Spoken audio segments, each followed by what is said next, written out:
Welcome to Dubai Future Horizons special edition live from South by Southwest.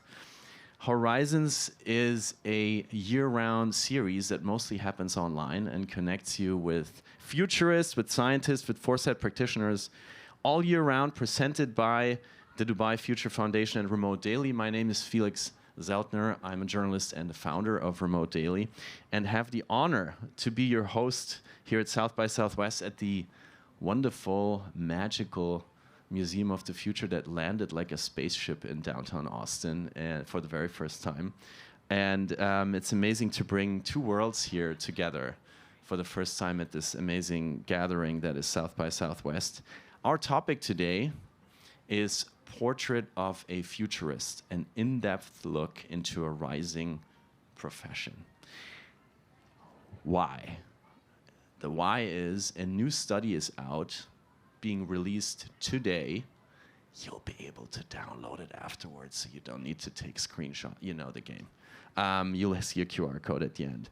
A new study that's coming out today with the same name, conducted by Ipsos in partnership with the Global Foresight Society and Dubai Future Foundation. This is something new that never happened before, so you're part of something brand new that's premiering today. And as I said briefly before we kicked off, you'll be invited to vote on some of the questions that were asked in the study to futurists, foresighters all around the world, live here today, and you will get access to the study at the end, I promise. And I'm very excited to welcome our guests today. First up is the SVP at Ipsos and founding editor of What the Future. What an amazing name. Please welcome Matt Carmichael. Hi, Matt. Good to have you with us. Great to be here. Thank you. Oh, you already have the mic? Perfect. I do. How are you, Matt? I am doing great. How are you? Good, thanks. I'm excited to have you here. How's South by so far? South by's been great. I got in Friday morning and have been hitting a lot of familiar friends and inspired by new people and doing all the things that you do at South by. The weather is almost like in Chicago, where you're from. Except for like all the snow that I left when, yeah. Mm-hmm. So glad to have you. And joining you is no other than one of the hosts of this very space, the executive director of the Dubai Future Institute, which is the think tank of the Dubai Future Foundation. Please welcome Patrick Noack. Patrick, join us on stage, please. With your applause. Hey, how are you? All right. Patrick, how has your South by been so far? You didn't have the luxury of just flying in. You were part of this entire thing and how it was built against the high winds of Austin, Texas. How has your South by been so far? It's my first South by, so it's been quite an experience, but I cannot take any of the credit for any of this up here. So it's really the colleagues of the Museum of the Future who have been here on site for a long time and have seen this thing being born, or as you say, has landed in downtown Austin. But it's an amazing experiment, right? It's the first time we're here as a foundation and as a museum, so people keep on coming, people keep on enjoying the activation and, of course, enjoying the chocolate and everything else. So from that point of view, it's been great. From my own point of view, completely overwhelming. So, but I guess I'm not the only one with that view.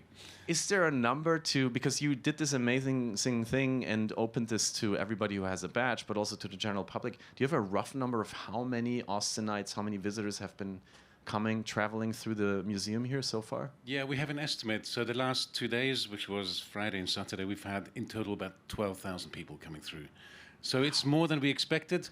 We didn't know how many. So for me, more than 10 is great. So we're at 12,000, so that's excellent. Congratulations. And thank you all for being here and being part of this first time ever experience. Overwhelming is a good way to start, Patrick, because you hosted a talk today that had also a pretty overwhelming headline, What is a Futurist? And ever since I started interacting with this profession, I've been asking myself this question. Do you have any new responses, or do you have like a one sentence now that answers this question, what is a futurist? It's an ongoing conversation. It's not something that we conclude in one session. In fact, we've had this conversation twice before. we convene the Dubai Future Forum every year, and this is one of the recurring sessions that we've held since 2023. And so we thought we'd try this out here at South by as well. I think one of the interesting things is that certainly my own observation, which was validated to an extent by people that I had on the panel, is that the profession of futurism has evolved over time. So 20, 30 years ago, it was really part of the work that you'd see only be carried out by large institutions, by corporations, by governments, by the military complex. Now it's much, much more available to youth groups, to community groups, and they're not so tied to the very, shall we say, rigorous tools that have to be implemented just so, but they mix and match and adapt and evolve and make it relevant to themselves with a view to having high and immediate impact. So it is about thinking about the future, getting people out of the everyday thinking zone through innovative tools to make change happen straight away. 20, 30 years ago, I also think futurists were mostly middle-aged white men. So as you can see, things have changed. Yes, entirely. A lot. Matt, what would you say to this question? I know the previous panel was all female and was talking about how that is a great thing to celebrate, and I was just kind of sitting there awkwardly like, I know what's coming next. But yes, I think one of the interesting things about futurism and foresight is not only all of the different ways it's practiced, but all of the different kinds of people that it attracts. And I don't just mean that demographically, but also futurists come from journalism, they come from architecture, they come from design, they come from technology, they come from engineering. And I think that's really helpful because we need to be applying futures and futures thinking in more and more kinds of spaces. And to have more people coming in from different backgrounds to take that back and that thinking back into whatever their field is I think really valuable. And it's a thing that is, as Patrick was saying, it can be very academic, it can be very rigorous, it probably should be to some degree, but it's also a format that allows for a lot of creativity in terms of how it's applied and how you bring that into an organization and how you activate that within an organization. And I think that's really important too.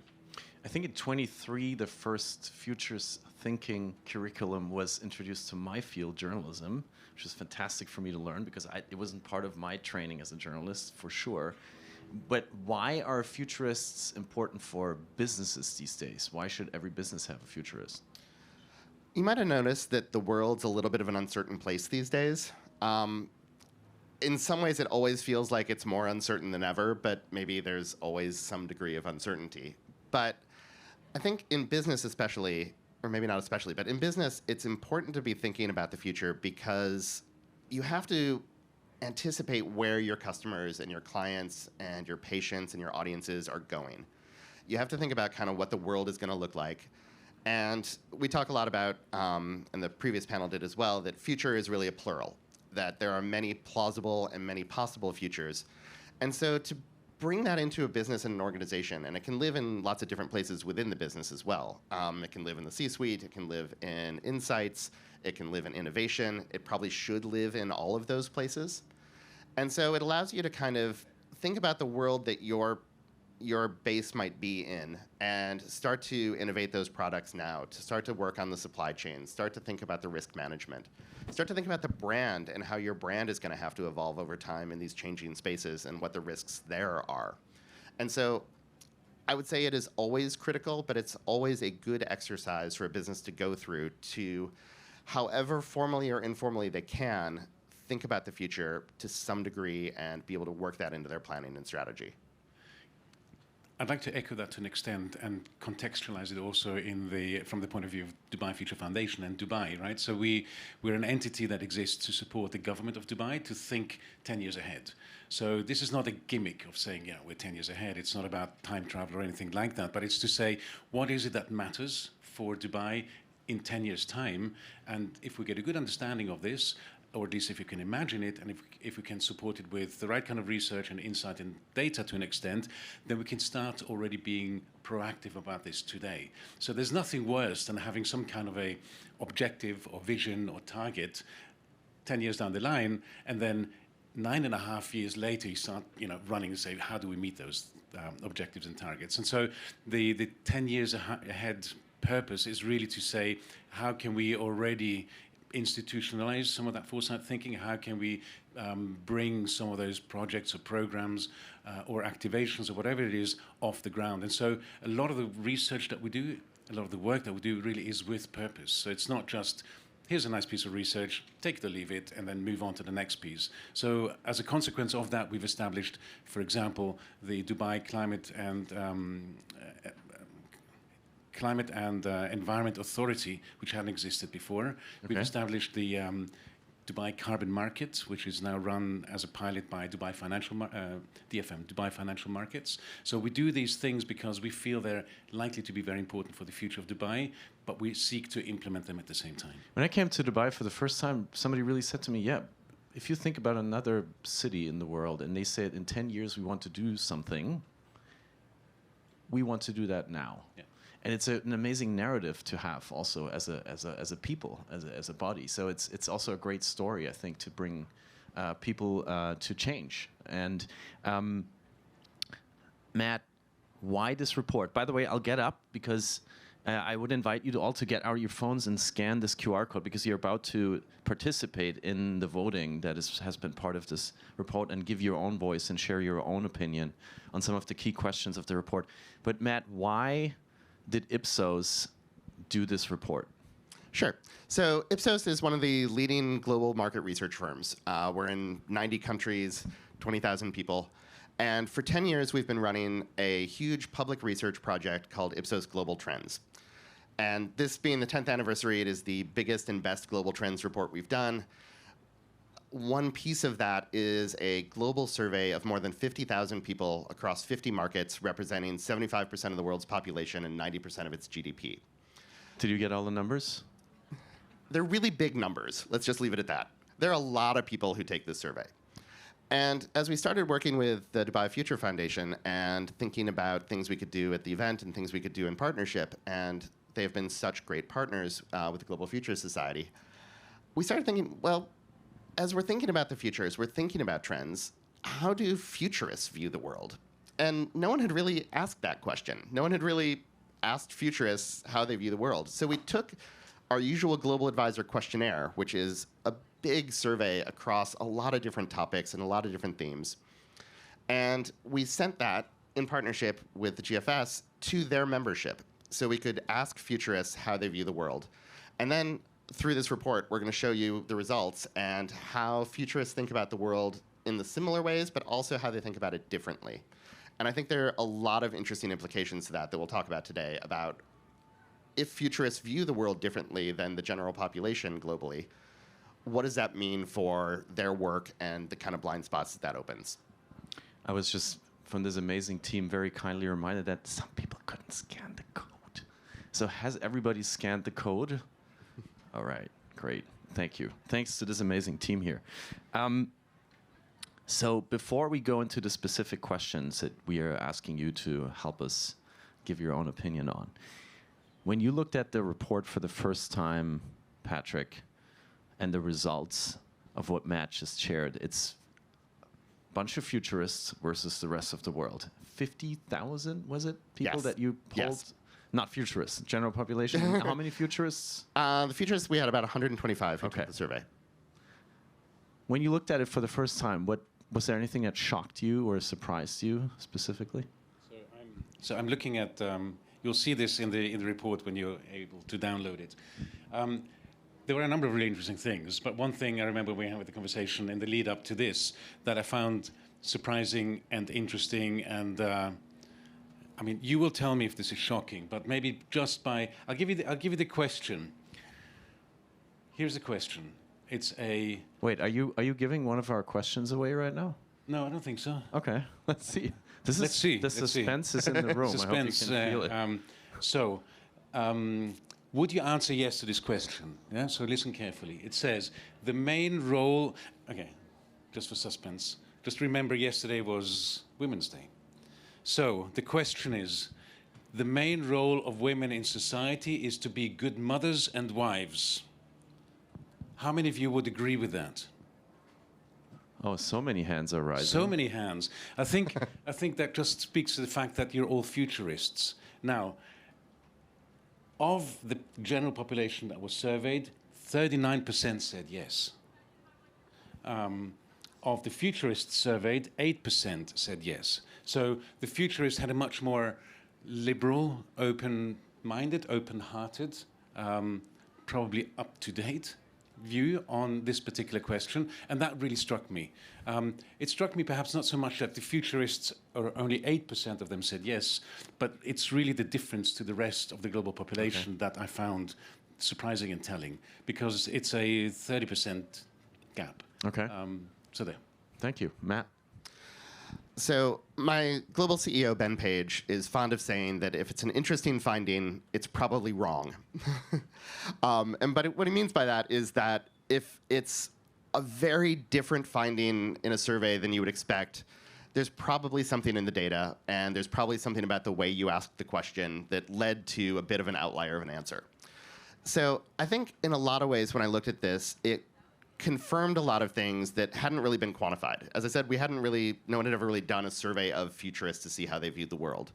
But when I started to sit with the results a little bit and see where the differences lie and see where the similarities lie, it kind of made sense. You know, if you think about a conservative to progressive scale, and I'm going to use progressive very deliberately instead of liberal, it makes sense that the people who are thinking about the future are thinking about change and thinking about how things are going to change. You don't really need futurists if the future is just going to be the same tomorrow. And we always start with a baseline scenario of assume nothing changes, because a lot doesn't change. But the people who are drawn to this profession are people who think about things are going to change, and what are those things, and what ripple effects are those going to have on my business, on my industry, et cetera. So I think the fact that they have a more progressive viewpoint kind of makes sense. And I should say that in our full global trends survey, we ask an even longer questionnaire. It's about 120 questions. We take that and we run a factor analysis on that, and we come up with all of the values that those questions wind up representing, the underlying things that we agree on or we disagree on at a much higher level of framework than just the question itself. And from there, we built a trends framework of 9 trends. And one of the trends is called retreat to old systems. So the question Patrick brought up about traditional gender roles and the household, the fact that we see a 38% or 39% or whatever it was agreeing with that fits into this broader trend about we have come a long way in a lot of ways in a lot of different societies, and that varies certainly market to market. But within that, there's often, anytime a pendulum swings, there's going to be a counterswing to that. And I think we're certainly seeing that in America today. But you see that, you know, in the TikTok trad wives movement, and people celebrating their role in the household and the fact that they are fulfilling these kind of generational and gender obligations and celebrating that for themselves. And so I think we see this in kind of a broader picture. Like, it's easy to pull out one stat or one, statement that we think is surprising and think is interesting, but once we put it all back in the context, it all kind of starts to fit together. Let's talk about how America's changing. Just kidding. We're going to get into the specific questions right now, and I just saw that a few people have joined, so I'll do my little exercise again and ask you to pull out your phones and scan this beautiful QR code so you can be a part of what we're going to ask you in a second. And I think we have some suspicious, suspenseful music. So once you start voting, and now you can also be a part of it if you just landed in the back, bigger QR code. We would like to know to what extent, do you want to say that, Matt? I feel like you can say this much better than me. Oh, the question itself? Yes. To what extent, if any, do you agree or disagree with the following statements? Question number 1. The important thing is to enjoy life today. Tomorrow will take care of itself. And question 2, I live for today because the future is uncertain. Thank you, Matt. You can see that some of you are already actively voting. You hear the suspenseful music that reminds you that you are now asked to participate. And if you just arrived in this little spaceship, pull out your phone, scan the QR code, and give us your opinion. I see we have almost 30 votes right now. in journalistic world that's like a whole village just told me. Absolutely. So, Matt, the expert, what do you see here when you look at this? All right, so we're kind of hovering close to 6 on a, I assume, 10-point scale about it is important to enjoy life today because tomorrow will take care of itself. And that's a pretty hedonistic attitude, and we see a lot of that in the Global Trends report and in the Portrait of the Futurist, less so. But I think South by is not at all a hedonistic event. Everybody's here for very serious business. Deep thought. Yes, yes. And it's interesting that there's actually a little less agreement that I live for today because the future is uncertain. And I think that's an interesting kind of double-barreled question because I think we would pretty much all agree that the future is uncertain. But whether that means we take that to the kind of hedonistic live for today conclusion, we've got about half of people not quite agreeing with that. Exciting. Let's see what 50,000 people around the world said versus the futurists that you polled. So our room is pretty much like the general population on the first statement, and then a little less in agreement with the second, which is interesting. And our room certainly is more like the global average than they are the futurists. So we'll have to work on your futures thinking, and you are in the right place to do that. I hear a very serious undertone there. So please stick around after this conversation and talk to Matt. Patrick, anything you'd like to add? Yeah, so it's the first one is, I guess the response of the general population is live fast and die young, right? That seems to be the implication. But I think it's also the reason perhaps futurists take a different view on this is because they take the longer view. So they're not so much that interested or bogged down in what happens today, tomorrow, or the next 4 years, because there's a sort of a longer set of waves that we will likely see, that we're going to see, and we don't need to necessarily just really dwell on what is happening right now. We need to understand what drives today, what motivates people to respond in the manner that they do, but we're also able to take agency, understand the uncertainty, live with uncertainty, and in fact, thrive within uncertainty, because I think uncertainty is one of those things that we just need to get used to. Because uncertainty also means, as I mentioned in the previous session, that if things don't go the way we'd like them to, then we can take agency and we can seek to change them. So if things were certain, so if we knew that the kind of life that we experience now, today, is certainly going to continue for the next 100 years, then that's kind of it for many of us. But if we knew, as we do, that life will change, that there are going to be cycles, that there are going to be drivers, elements that will contribute to a different future, to different futures, then there's hope out there. And there's a real point. I think it's quite an empowering message to say that we are not stuck here. We have agency, and the future will change. I was just thinking I would much rather go to a party with you tonight than with some futurists, who are like, I don't live for today. Well, I'm enjoying life today. I think it's the other part of that question that comes into it a lot for the futurists themselves is that then, as Patrick was kind of saying, like, there is agency. It's not that the future will take care of itself. It's still important to live for today, but you also have to be thinking about the future and planning for it and working actively to get to the future that you want and that is most beneficial for your organization, for your nation, et cetera. So I think it's that it's not just in, out in the ether what the future is going to be. Like, you have to make that directional. And you should enjoy yourself while you're doing it and go to lots of parties and have lots of cocktails at South by, because that's why we're here. And you can find the 21% of futurists who will go with you. I'll invite those. Good. Second question to all of you, suspenseful music, please. So if you haven't joined our little poll here yet, you can also go to menti.com on your phone browser and put in 15630283. Matt, I think we need your television announcer voice again. To what extent, if any, do you agree with the following statements? And this is a battery that starts at you personally, that I am happy, and moves out from there. So are you optimistic about yourself and your family? Are you optimistic about the city, town, village where you live? Are you optimistic about the world in general? Why are you asking that, Matt? So this is actually one of the only, it's kind of a different question within global trends. Most of them are values statements that people agree with or disagree with.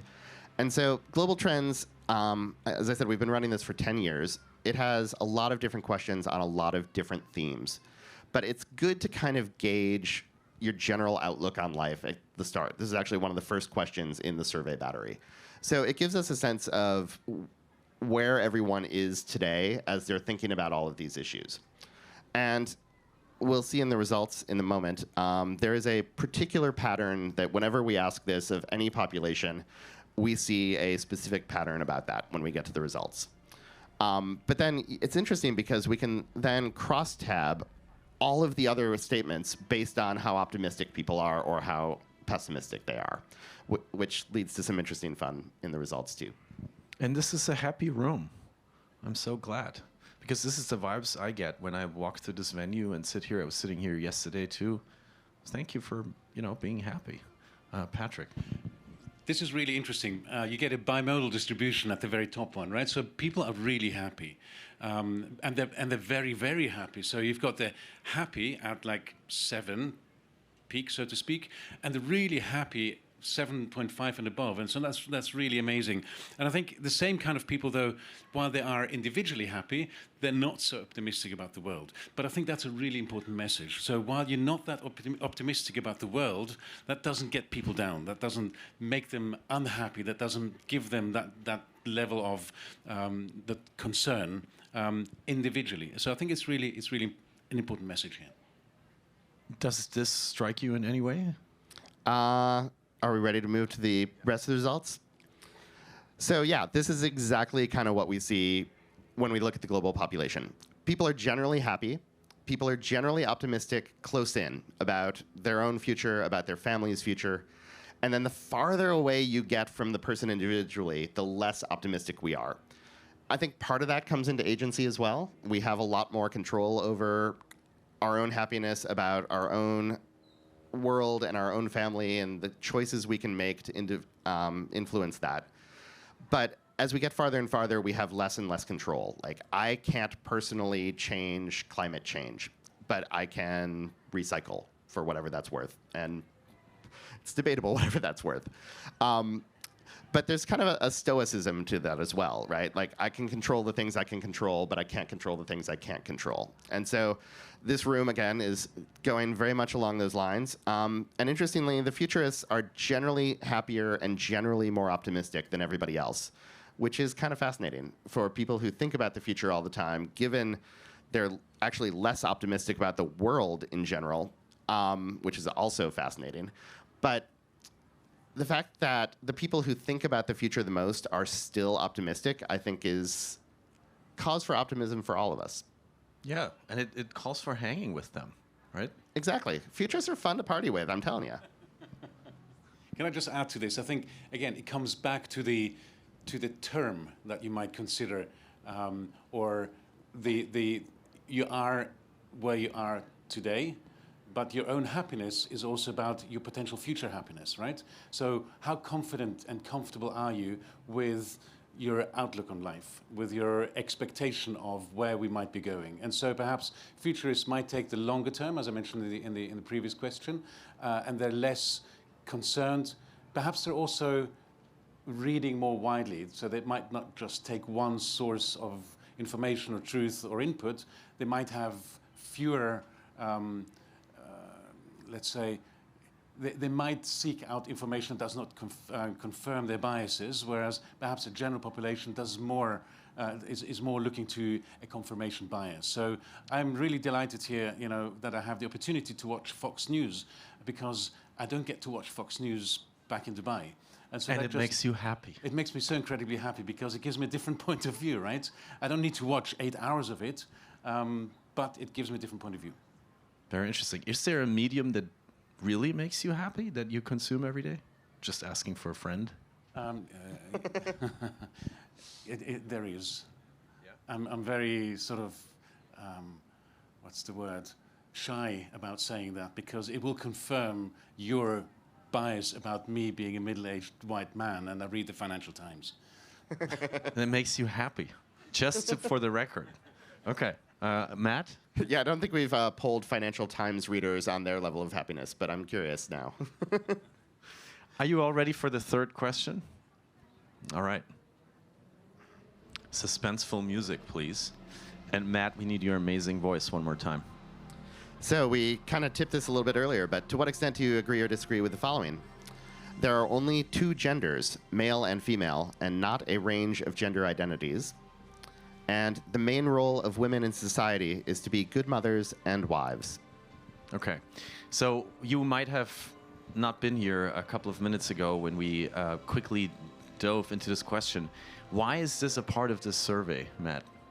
So again, we're trying to, with global trends in general, we're trying to both measure a lot of things that are going on in the world today across a lot of different disciplines. So there are things about how we buy and what our consumer choices are. There are things about our values politically, about economically, about where we see our nation in the world and how much we need global cooperation.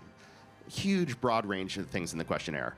But we're also trying to figure out the things that we think are going to be changing and the things that we see shifting that are not necessarily bedrock values like I am happy and I am optimistic about my community. So I think these questions certainly fall in that range of things where we see societal shifts happening and we're trying to measure that over time and market to market. And we have almost 36 responses here. Thank you all so much for participating here in this live experiment. Matt, and we're looking down because we're looking at the same screen you're looking at. So Matt, when you look at the results coming in, what does that make you think? Well, so out of curiosity, how many of you are Americans? All right, most of the room, not entirely, but probably 70, 80%, if I'm eyeballing. 60. Let's discuss 60 to 80%. So somewhere in a couple standard deviations of, yeah, anyway. So the top question is certainly one that in America is a very divisive issue. The idea of gender identity, and even we've asked gender identity questions on the surveys, and we get pushback from some people who are like, I don't even know how to answer this because I feel that answering this makes me complicit in the idea that there is such a thing as a gender identity. Therefore, I am opting out of the rest of the survey because I don't understand how to answer the first question. Okay, so that's a perspective as well. And so I see we've got, we're 4.2, so we're a little bit on the very divisive scale on that question, and we'll see the rest of the results in a moment. And we're at about 1.7 on the main role of women's societies to be good mothers and wives, which is not as much of a shared value in the US as it is in some other parts of the world. So let's see how the rest of the world viewed. And here we'll see, again, there is a lot of division, right? If you look at all of the statements, there are, I think, something around 25 or 30 out of the whole battery in global trends that 70% or more people agree with across the world. So 56% is not a ton of agreement in the scope of global trends. And certainly 39% about the main role of women is to be good mothers and wives. And then we've got a bonus question in here that we didn't just ask you, that most people opt to have children. And you see definitely huge differences here, as Patrick led us with, between the global average and the futurists. And again, I think that is due to, it makes sense that futurists are slightly more progressive than or in some cases, much more progressive than the rest of the population. And we'll get to the implications of that soon. Let me go out on a limb here and take a slightly different view on this topic that we have discussed earlier on. And I hope my comments are going to be received with the spirit with which they're intended, namely to just open up this conversation to understand what we can do with this kind of data. I don't think there's a right or wrong answer, right? There's no right or wrong answer here. This is just a pulse check. So this is a pulse check happening here in the room, and it's also a pulse check through your survey. And if you try to take the long-term view here and you say, I want to think about what these views mean for our collective futures, then it's really important to understand what other people think, right? Because everyone has their own individual or collective vision of where they want to go. My own vision is likely very different from the visions of many people in this room. Now, I can try to hit my head against a brick wall trying to convince everyone of my own future and vision, or, which is not going to get very far, but the alternative for me is to engage and try to understand what others are trying to achieve, why they're thinking this way, what the implication of these envisioned futures will be on my own future. I'll give you an interesting comparison. Years ago, we did some work on, not with Dubai Future Foundation, but in my previous roles, we did some work on the future of Somalia. And if you think about the future of Somalia, which back then and to an extent today is a reality, is a country in conflict, you've got people who are exposed to conflict and you've people who are creating conflict. And if you only speak to one side, you'll have a very one-sided view of what the future might look like. So the key is, if you want to create a collective future, or at least an understanding of a collective future, is to bring in Al-Shabaab into the conversation as much as the market trader, as much as the teacher, as much as the trader, et cetera, et cetera. So you need to get a good sense for what people are trying to achieve and find an accommodation somehow. And you're making a great case for something that's not really happening in many places at the moment. Would you even go as far to say, if you find yourself more on the green turquoise than on the yellowish side, maybe you should actually consider becoming a futurist and maybe balance it out a little more? I'm not sure if everyone needs to become a futurist, but I think there's elements that really help in conversation. So again, as I was watching the morning comedy show on Fox and Friends, the rhetoric, not just from them but from others, is so divisive that it does not allow for a dialogue. And when you don't have a dialogue, then everyone is set in their ways, and then you are bipolar as a society, and that is not a good way forward. Now, things will change, as we discussed earlier. Futurists might take the longer-term view, and things will sort of even out. But evening out in the long term doesn't necessarily help us today. And I would definitely agree, and probably should just say this methodologically, that yes, these are not right or wrong questions. These are completely attitudinal. We do sometimes ask right or wrong questions, and I've tried to argue with my public affairs team that we should just be able to tell people, like, no, you're wrong. But apparently that's not good social science research or something. But, with the factual stuff especially, it kind of doesn't matter if people are right or wrong, because people have opinions on things regardless of what facts they have or don't have. But these are very definitely statements that are in play in the world today, and attitudes that are changing or not changing, or changing and changing back. And it's good to be able to keep that pulse on it, again, so you can have the dialogue, so you can understand where everybody's coming from, so you can see their kind of individual and collective biases that are there. And I think one of the fun ones on here is actually the question about people ought to have children, and futurists not necessarily agreeing with that. And that has all kinds of interesting implications, I say, as a father of three and a futurist. I have gone above replacement value of 2.4 or whatever it is. Congratulations. That's a yes, absolutely. Congratulations. No, I mean it. Yes. I have 3 kids. So the fact that they are not as bullish on that could mean that they're looking at the longer term problems of the world and thinking maybe having more kids is going to contribute to overpopulation. But to couple people should have children with, and granted it's a more societal thing rather than just I want to have kids. But to couple that with their overall optimism, I think is an interesting thing to unpack, and they can spend some time with their Maybe they're just therapists. underpaid. That could be too.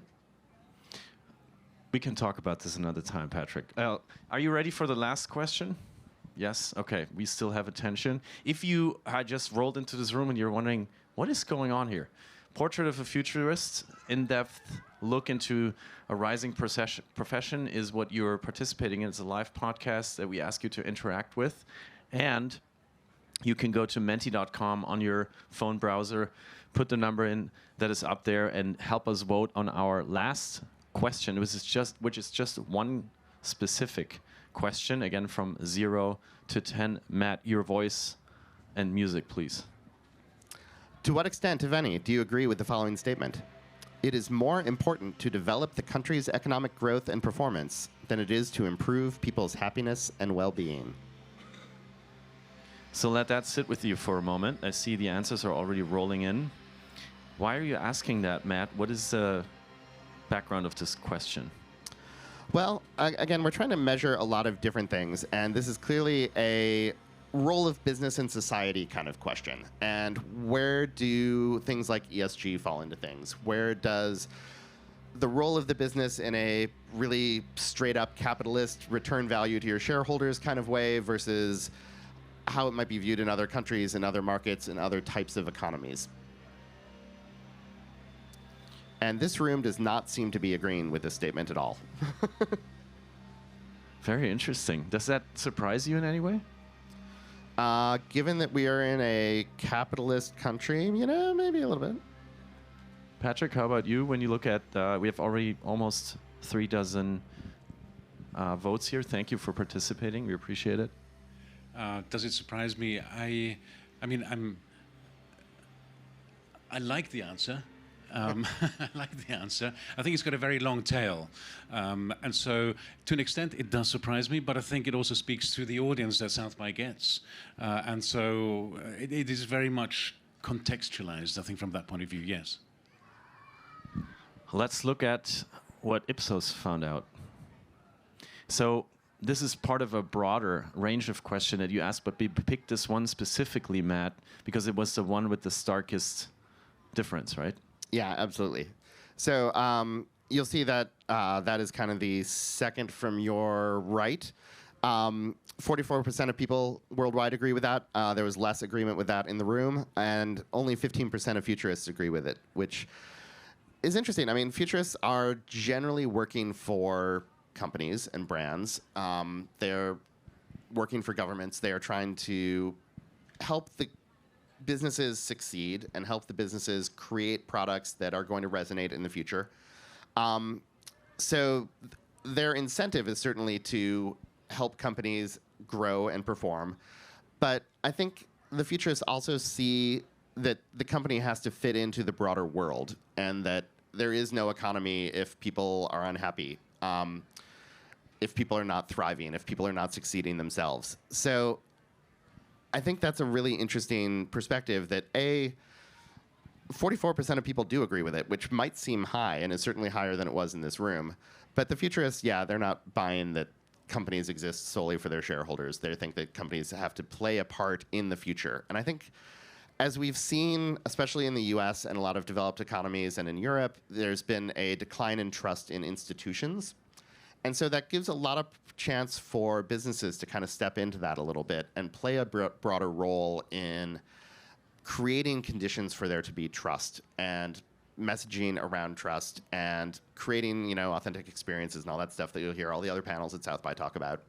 But I think it's important to be thinking about, like, there is responsibility in all this. We're talking about a lot of interesting technology that's coming out that could very well change the trajectory of human nature in its most base sense.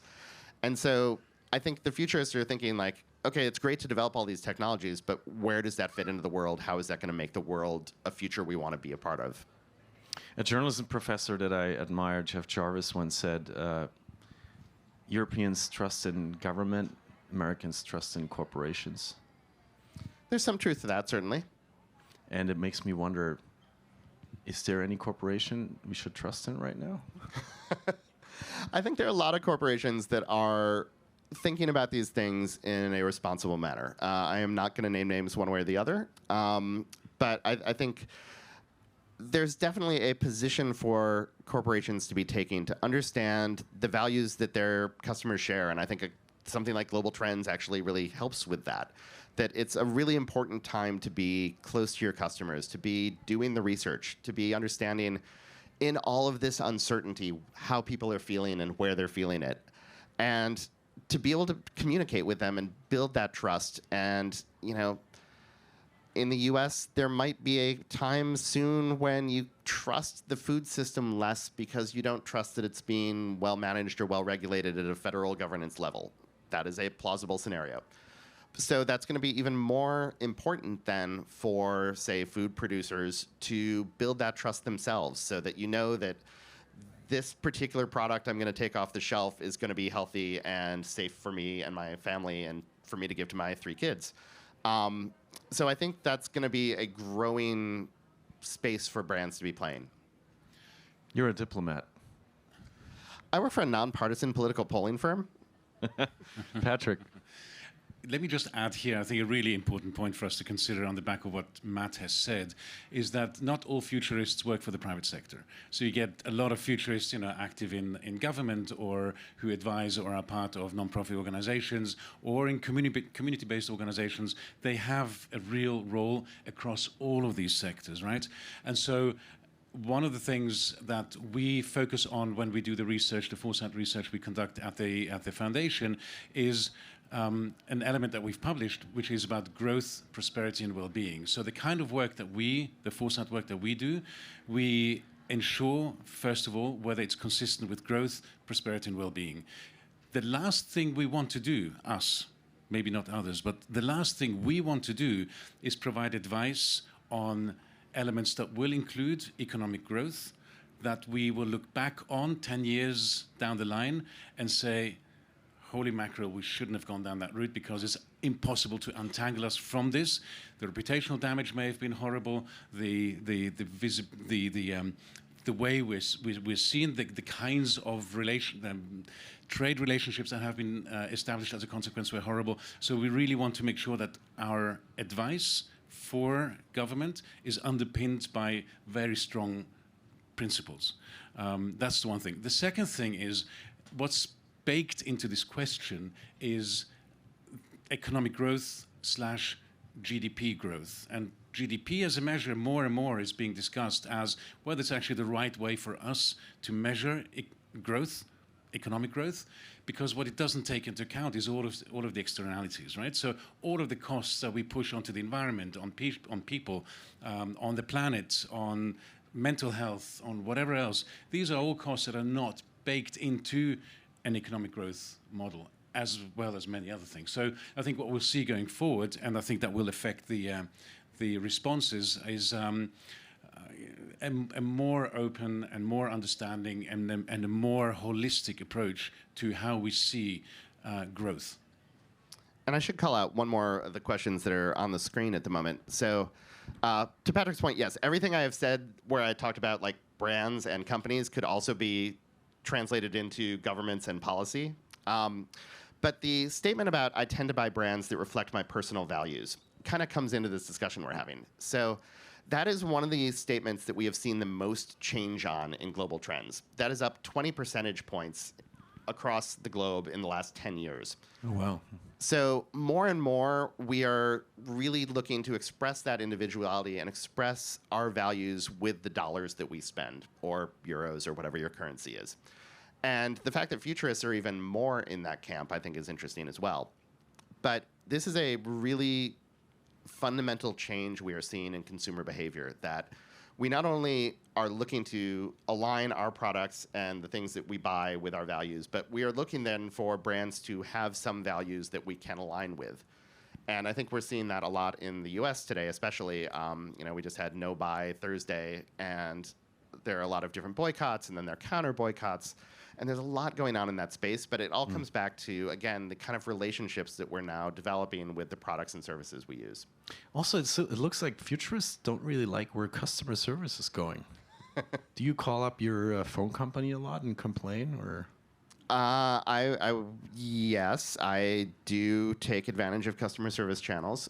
There are certainly better experiences with customer service than some cases and others.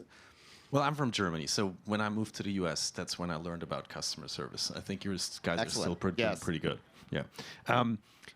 I promised something in the beginning, and we want to keep you, of course, on your seats for a couple of more minutes to close the podcast today, but we want to give you access to this brand new study that was released today, right, Matt? Yes, it is now out. And you can download it. So if you want, look into Portrait of a Futurist, which is a first ever in-depth look into this rising profession.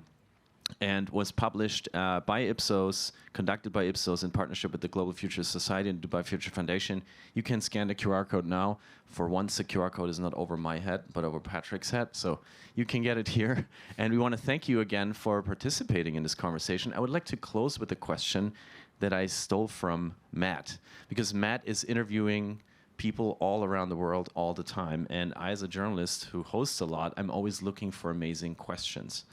So when Matt and I met for the first time, I asked Matt, what is a question that you really like asking leaders these days? And you said, one of my favorite questions is, thinking 5 or 10 years from now, what is something you wish you had a trend line on? So before I ask you both this question, why do you love this question so much? So one of the things I do at Ipsos is I edit a monthly magazine about the future of things called What the Future, or WTF for short. And in it, we interview leaders who have an interesting perspective on the topic. And it might not just be like, I am a CEO of a company in that space. We interviewed a cellist about the future of healthcare because she had an incredible story of a patient journey. We actually, if you came through the lobby, you saw a Refik Anadol installation. We interviewed him for the future of creativity, and I got to see a work in progress that was like glowing off the side of his screen. So we talked to a lot of interesting people, and then we asked a survey of the public to kind of see where they are today on whatever it is the issue is. So it's both interviews and also data.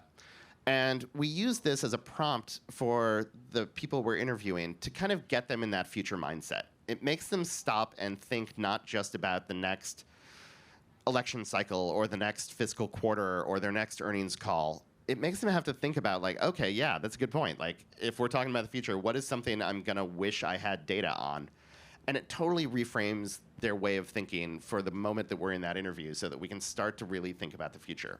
And then the awesome thing about doing foresight within a market research firm is I can then go ask those questions today and get a baseline of where we are. Thinking 5 or 10 years from now, what is something you wish you had a trend line on, Matt? So again, like, my superpower is if I have that question in my head, I can just go ask it today. So I have started a lot of trend lines on a lot of things. And I'll call back to one of the first issues of What the Future we did was about the future of food. And we interviewed in 2018 the now CEO of McDonald's, a guy named Chris Kunczynski. And we asked him this question. And he said, I'm thinking about ghost kitchens. And we're like, I'm sorry, what? Because this was before the pandemic. And he's like, ghost kitchens. They're a thing where there isn't actually a food brand associated with it, but they are making food in like a commissary-style kitchen, using that for delivery of brands that don't necessarily have a physical restaurant. The YouTuber Mr. Beast did this and spun up 300 different burger franchises across the US overnight using other people's kitchens. And that's about how much text we had to put in the question when we asked the survey about this to explain what a ghost kitchen even was to anybody. And then you fast forward just 18 months, and the pandemic made all of this kind of come out to light. And we saw that there were all these ghost kitchens going on. And we were moving to a more takeout and delivery sort of food system because people couldn't go out to eat. And so we got him thinking about the future, and then just a couple years later, we got to start living in that future. And we were able to then see how people's attitudes had shifted because we thought about the future and we'd asked the question already. Now you evaded my question, though. What would you like to have a trend line on? And I'm asking also because of this moment. Amy Webb was on stage yesterday morning here, and she said we're in the beyond, which I translate as even she, who is one of the most famous futurists in this country, doesn't really know where things are going. So what do you want to have a trend line on? Well, you bring up Amy Webb. She talked a lot about living intelligence and about the kind of conflation of biology and artificial intelligence and sensors. So I think there are a lot of interesting kind of ethical issues there. I think there are a lot of interesting privacy issues. And yeah, I'll probably go home and write some questions about that soon. Okay. By the way, what would you like for people to do with this survey? Because now many people download it on their phone. They now have a beautiful PDF. What should they do with it? Yeah, I would definitely encourage them to read through it. This survey, the Portrait of a Futurist report, is pretty light. It's a bunch of charts. It's not all that many words, but there's a nice kind of summary talking about the differences. And I think it's important for organizations and people who work with futurists and people who have that futurist thinking to think about some of the biases that are going to be built into those discussions. And I think certainly within organizations that are hiring futurists and for futurists themselves to kind of do that gut check of, if we're thinking about the future and we're doing all the work and we're looking at the macro forces and we're looking at the drivers and we're thinking about where the public could go, I think it's good to come back to that idea of, if futurists tend to be more technophiles, they tend to be more thinking about the possibilities of the technology. And one of the tools we use in Foresight is a framework called STEEP, where we think about the future in terms of society, technology, the environment, the economy, and the political social landscape. And I think futurists often lean toward the technology. And we saw that with Amy Webb a lot yesterday. Like, she talks a lot about the role of technology and the things technology can do. But as a public opinion pollster, I will also say that the political side of it is kind of where the money is. And so I think it's important to think, to check ourselves, to check our thoughts about how much things will change. And I will close with a quote from one of my favorite What the Future interviews ever, which was with a kind of curmudgeon of an urbanist named Joel Kotkin. If you're an urban theorist, he is a name you know.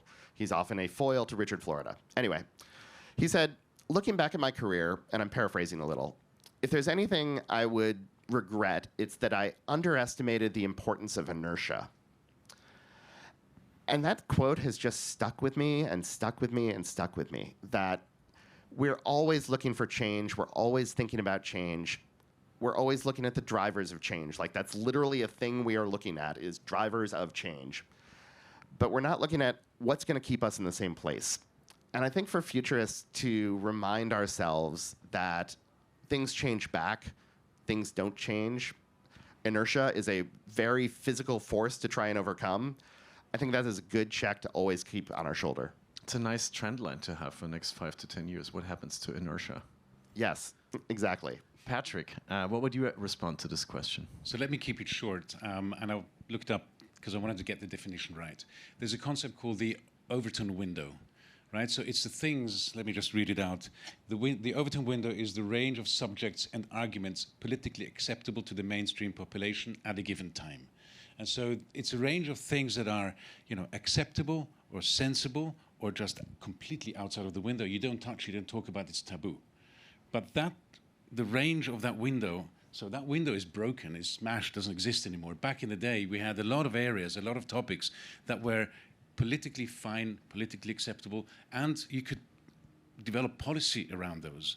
And so over time, that window has become bigger and bigger and bigger, and to the point where right now it has disappeared, where we don't know what's right and what's wrong, what's real, what's fake, what is acceptable, what is not acceptable, because we live in a world where policy that we thought was just not ever going to be considered just gets implemented, at the whim of individuals, at incredibly high speed and with absolutely no consultation on topics that were just beyond the pale of conversation in the past. So, I think we spoke about the pendulum swings in different directions. So I think I hope we are at one extreme from a point of view right now, but I think it's going to come back, and some things will become a little bit more concentrated, a little bit more sane, for lack of a better word, and become a little bit more predictable, right? So when you have an Overton window which is just non-existent anymore, predictability, certainty goes out of the window. I know that I kind of contradict myself right now, where I said uncertainty is a good thing. I think there are elements of uncertainty that just are so debilitating, because for things to function, if you're in a business, if you're in trade, if you want to invest, you have to have an element of certainty. If that is not there, you're not going to invest, or the risk is just too high. So I'd like to have a trend line on where that Overton window is going. Wow, a trend line on predictability, so to speak, and a trend line on inertia. So yeah, we do a every other week consumer survey, and one of the questions we're asking at the moment is a two-part question in which we do in kind of a grid of how certain are you about the world of the federal government, this is a US survey, versus how satisfied are you with the role of the federal government at the moment. And we are trending way up into the uncertain, but oddly, the uncertain and more satisfied. But there is a ton of uncertainty in the populace at the moment. And maybe uncertainty is a good time to build. And I'm so glad that you built this study together. And you showed us today something that has never been shown. And thank you all for being a part of the conversation, for contributing. We did not open a window for questions and answers because you were kind of actively interacting with this entire podcast across the hour. But of course, if you have questions now for our guests, they will be available for a couple of minutes at least. And I want to thank you all for being here, for being part of Dubai Future Horizons. I want to thank Dave and the amazing tech team here behind the scenes who made this all happen. And kudos to the Museum of the Future and the Dubai Future Foundation for creating this space for us, which is so different to the squares that we inhabit in all the conference rooms. This is a round space, and I really feel connected to all of you. And don't forget, you showed it to us. Most of you are very happy. So let's keep it this way. Thank you both. This is your applause. Thank you, Matt. Thank you, Patrick. Thank you.